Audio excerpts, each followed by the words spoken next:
আপনারা যারা সার ডিলার হিসাবে নিয়োগ পেতে ইচ্ছুক, প্রস্তুতি নিয়েছেন, আপনি আবেদন করবেন, আপনার জ্ঞাতার্থে কয়েকটি বিষয় জানাতে চাই।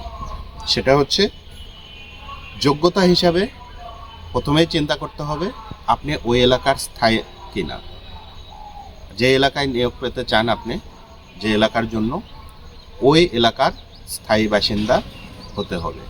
এটার প্রমাণক হিসাবে আপনাকে আপনার জাতীয় পরিচয়পত্র এবং সংশ্লিষ্ট ইউনিয়ন পরিষদ অথবা পৌরসভার মেয়র বা চেয়ারম্যান কর্তৃক নাগরিকত্বের সার্টিফিকেটটা আপনাকে আবেদনের সাথে দিতে হবে।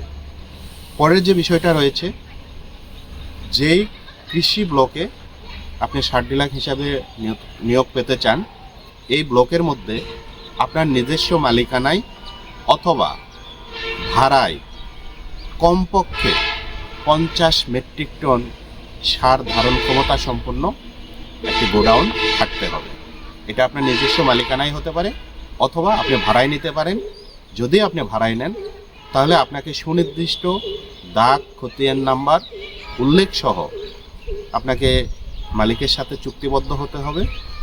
কত বছরের জন্য হয়েছেন এটা নির্দিষ্ট উল্লেখ করে আপনাকে কিন্তু আবেদনের সাথে এই চুক্তিনামাটাও আপনাকে জমা প্রদান করতে হবে। যে গোডাউনটা নেবেন শুধু গোডাউন থাকলেই হবে না, আপনাকে মনে রাখতে হবে আপনার এলাকায় বন্যা হয় কিনা, পানি জমে কিনা, এটা যাতে স্বাভাবিক লেভেল থেকে উঁচুতে হয়। কারণ আপনারা জানেন পানি পাওয়ার সঙ্গে সঙ্গে কিন্তু সার নষ্ট হয়ে যেতে পারে। এই জন্য গোডাউনটা যথেষ্ট পরিমাণ উঁচু হতে হবে। আবেদন করার সময়ে আপনাকে এই সংশ্লিষ্ট ইউনিয়ন পরিষদ অথবা পৌরসভার থেকে যে ট্রেড লাইসেন্স দেওয়া হয়, এই ট্রেড লাইসেন্সটুকু আপনাকে জমা প্রদান করতে হবে। এখানে ট্রেড লাইসেন্স অর্থ হচ্ছে ট্রেড লাইসেন্সের ফটোকপিটা, সত্যায়িত কপি জমা প্রদান করলেও চলবে। আপনার সার ব্যবসার ক্ষেত্রে বয়সসীমা একটা গুরুত্বপূর্ণ বিষয়। আপনাকে প্রাপ্তবয়স্ক হতে হবে, অর্থাৎ আপনার বয়স যদি 18 বছরের নিচে হয় আপনি কোনোভাবেই আবেদনটুকু করতে পারবেন না। আরেকটি বিষয় মনে রাখতে হবে, আপনার বয়স যদি বেশি হয় সেক্ষেত্রে আপনি শারীরিকভাবে সুস্থ আছেন কিনা, মানসিকভাবে সুস্থ আছেন কিনা, সেই বিষয়টাকেও কিন্তু নিশ্চিত করতে হবে। সুতরাং বয়োবৃদ্ধ হইলেও আপনার কিন্তু আবেদন করার যোগ্যতা থাকবে না।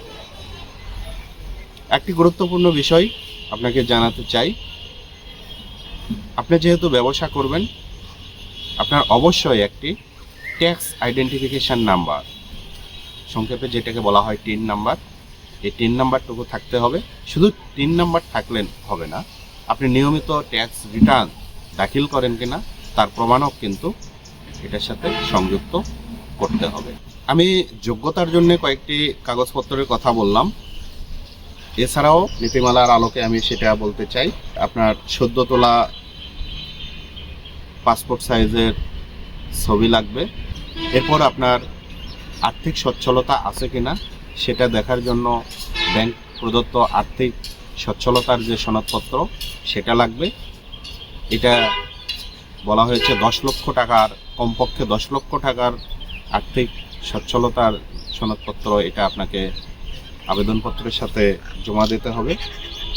আরেকটি গুরুত্বপূর্ণ বিষয় বলে রাখি, একই পরিবারে 2 জন বা অতিরিক্ত কেউ আবেদন করতে পারবেন না।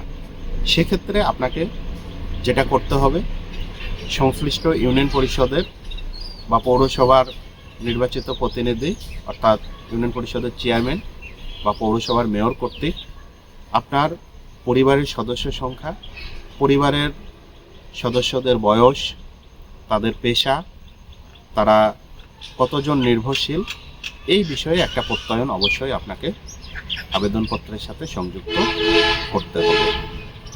এই কাগজগুলো যখন আপনি জমা দেবেন, অ্যাডিশনাল কিছু বিষয় আপনাকে মাথায় রাখতে হবে। এই সার ব্যবসার সাথে যদি আপনি আগের থেকে জড়িত থাকেন, আপনার পূর্ব অভিজ্ঞতার যে বিষয়গুলো, এটা প্রমাণক হিসাবে আপনার আগেকার ব্যবসার নথিপত্র এই জিনিসগুলো আপনি জমা দিতে পারেন।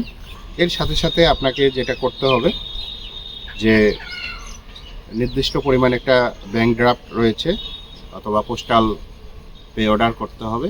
এটা আপনার বিজ্ঞপ্তিতে সঠিকভাবে উল্লেখ করা থাকবে, আপনি কিন্তু এটা দেখে নেবেন। অথবা আমিও আপনাদেরকে বলে দিতে চাই, আবেদনপত্রের সাথে অফেরতযোগ্য 2000 টাকার পোস্টাল অর্ডার বা পে অর্ডার বা ডিমান্ড ড্রাফট এটা জমা দিতে হবে। এটা অবশ্যই সভাপতি জেলা সার ও বীজ মনিটরিং কমিটি বরাবর করতে হবে। এবং একই সাথে আপনাকে আর্নেস্ট মানি হিসাবে 10,000 টাকার পে অর্ডার বা ডিমান্ড ড্রাফট জমা দিতে হবে, আপনাকে এটা ভবিষ্যতে ফেরতযোগ্য। এই কয়েকটা বিষয় বা কাগজপত্র নিয়ে আপনি কিন্তু বিজ্ঞপ্তিতে উল্লেখিত কার্যালয়ে আবেদনপত্রের যে সুনির্দিষ্ট ফরম্যাট আছে এই ফরম্যাট অনুযায়ী আপনি সেখানে জমা দিতে পারবেন।